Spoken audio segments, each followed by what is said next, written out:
So there seem to be two aspects then which you mentioned. One is sort of people being dissatisfied with their own mental states. And one could say, well, maybe Buddhism isn't, or these new religions aren't different from just another therapeutical approach. But then there is the other aspect of people being dissatisfied with the state of society. And here again, one could argue that Buddhism hasn't got a kind of reputation of being particularly interested in society at all. It certainly hasn't got a reputation of that sort in the West, though in the East, in all the traditionally Buddhist countries, Buddhism has underpinned social institutions, customs and practices, and the arts generally, to a very great extent.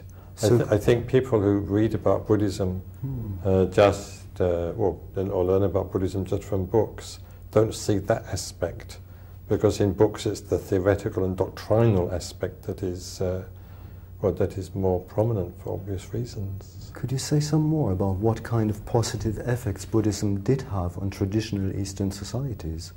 I think there is this whole question of right livelihood. Yeah.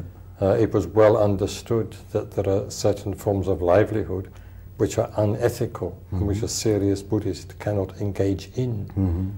The whole principle of, well, one could say living and let living was very well understood. And also, perhaps, what is very relevant to us today, the idea that even if one was an ordinary Buddhist, in traditional terms a lay Buddhist, one should impose limits on one's greed and one's self-indulgence. One should try to be temperate and give rather than take. And this was very much the case in the old-style Buddhist societies.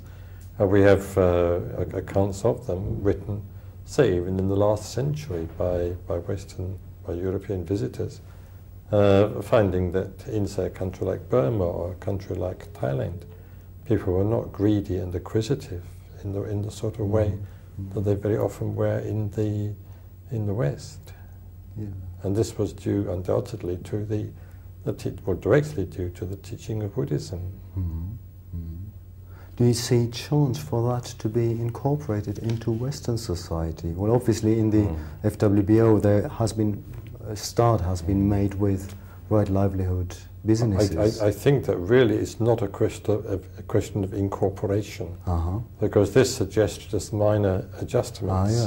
But I think it's really much more radical than that. So how? I think we really need to question the whole basis of our acquisitive, industrialized, consumer-oriented, individualistic modern Western society. Yeah, well, these are very strong statements, but now I would suggest that many people coming to centers do come with just these attitudes, coming away in order to acquire just a new kind of method for maybe playing around a bit with themselves. And how can we actually question that? Well, people will come for all sorts of reasons. They'll come to centers, come to meditation classes, come on retreats, for all sorts of mixture of reasons, and those reasons will not be unmixedly skillful. And it is up really to those who are working in centers and taking meditation classes and leading retreats to engage in conversation and communication with the people coming along and help them sort out, in a sense, purify their motivation. But at least if they come along, you do have that opportunity. So in a sense, it almost doesn't matter why they come along. The important thing is that they come along and that they're willing to enter into communication with you about these matters. So that a real contact has been made with them. Yes, with a view to clarification.